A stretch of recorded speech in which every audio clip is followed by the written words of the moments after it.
Yo la famille, c'est l'arithmétique, j'espère que vous allez bien. Aujourd'hui, je vais vous parler football, précisément du Ballon d'Or. Je vais vous donner la liste des 5 joueurs qui, pour moi, méritent de gagner ce Ballon d'Or et vous faire un top 5 de ces joueurs-là.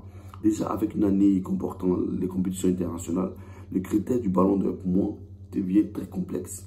À la fin de chaque saison régulière, voyons le Bayern de Munich, Manchester City, Lille, l'Atlético de Madrid et l'Inter de Milan championne. Seul pour moi, Lewandowski semblait se démarquer du lot, finissant soulier d'or.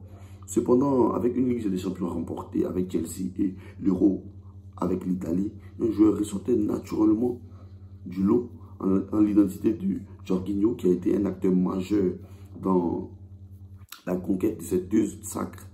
En plus, Chelsea vient de remporter la Super Coupe d'Europe face à Villarreal avec un Jorginho toujours aussi décisif, que ce soit dans le match ou pendant la séance de tir au but.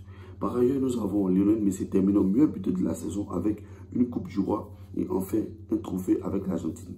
Une Copa América remportée face au Brésil, terminant meilleur buteur de la compétition et aussi meilleur joueur de cette compétition. Lionel Messi s'affirme comme étant le favori de ce Ballon d'Or.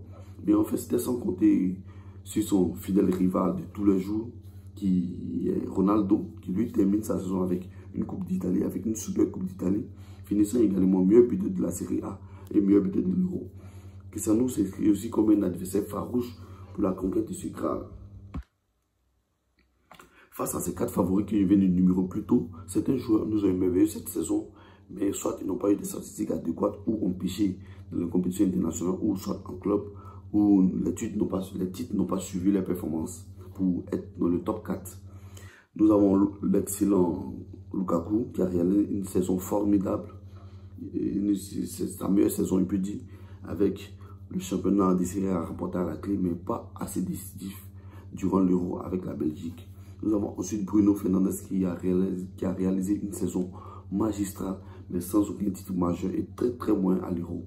Nous avons N'Golo Kanté qui a été super avec Chelsea, mais très moyen avec la France. Nous avons Neymar qui a réalisé pour moi une super saison, mais pas des grands titres majeurs.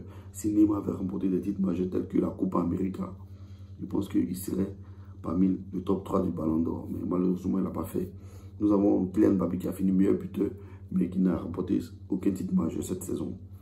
Alors, si on prend en compte le fait que le Ballon d'Or a été omis l'année dernière et que le Ballon d'Or devait s'étendre sur la moyenne des 2 saisons, pour moi, le joueur qui mériterait le plus d'être Ballon d'Or serait Lewandowski parce qu'il a gardé un rythme de jeu assez élevé sur 2 années complètes. Et nul n'était sa blessure lors du match à élimination directe contre le PSG. Je pense que les choses auraient été différentes. Nous avons les inamovibles Cristiano Ronaldo et Lionel Messi qui ont réalisé encore une masterclass cette saison avec une saison de tennis chacun de leur côté et des statistiques toujours aussi élevées au-dessus de la moyenne. Meilleur buteur dans les championnats respectifs, meilleur buteur en compétition internationale dans leurs compétitions respectives. Franchement, que dire? Et puis 2 coupes pour Ronaldo et une coupe du roi pour Lionel Messi et un trophée majeur pour Lionel Messi en remportant la Copa América. Donc je pense que Lionel Messi a un léger avantage sur Ronaldo par rapport à cette fin d'année, par rapport à cette conquête du Ballon d'Or. Maintenant, enfin, nous avons la saison régulière, le joueur ayant terminé avec le plus de titres majeurs, c'est-à-dire Ligue des Champions, Euro et puis Super Coupe d'Europe, de Jorginho. Alors mon classement pour ce top 5 est comme suite. Nous avons en 5e position Romelu Lukaku, en 4e position Cristiano Ronaldo, en 3e position Lionel Messi, en 2e position Lewandowski, en 1re position Jorginho.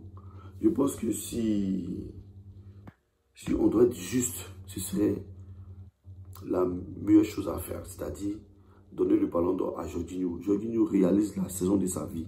Sinon, que devrait-il faire pour mériter un Ballon d'Or? Dites-moi ce que vous pensez. Que devrait-il faire? Qu'est-ce que Jorginho doit faire pour mériter un Ballon d'Or si ce n'est pas cette saison? Chelsea a été une équipe forte. Et puis Chelsea a un collectif fort. L'Italie a également un collectif fort. Mais le facteur X qui a participé à ces 2 matchs, parce que je pense que rien ne se fait au hasard. Rien ne se fait au hasard. Si Jorginho fait partie de l'équipe d'Italie et qui fait partie de l'équipe de Chelsea, c'est que l'impact de son jeu, même s'il n'est pas visible à l'œil nu, mais l'impact de ce jeu est vraiment présent. Maintenant, en parlant de Lewandowski a réalisé ces 2 années les plus prolifiques, je pense. Mais je pense qu'il a été assez malchanceux. Qu'est-ce qu'on a Messi et Ronaldo, tous les deux, sont dans la haute sphère. Mais je pense que ce n'est pas assez pour mériter un ballon d'or, je pense. Si Ronaldo avait remporté peut-être le championnat et Messi le championnat, je pense que ça aurait été différent. Ou même ils avaient quand même réalisé de belles performances en Champions League ou même bien buté du Champions League. Mais ça n'a pas été le cas. Jorginho est une sentinelle, donc loin des buts, avec aucune statistique pour lui, mais je pense qu'il est très très important et mérite que son travail de l'ombre soit récompensé. Le football doit mettre en lumière tous les joueurs du moment où ils excellent dans les postes ou dans les rôles. Certains postes condamnent certains joueurs à ne pas avoir de statistiques, mais cela ne devrait pas empêcher, cela ne devrait pas être considéré un handicap. Au contraire, nous devons être justes et d'encourager les joueurs qui ont des rôles parfois de l'ombre. Et que tout joueur, peu importe le poste qu'il a, du moment où il excelle dans son domaine, doit mériter, doit être éligible au ballon d'or. C'est ce que je pense.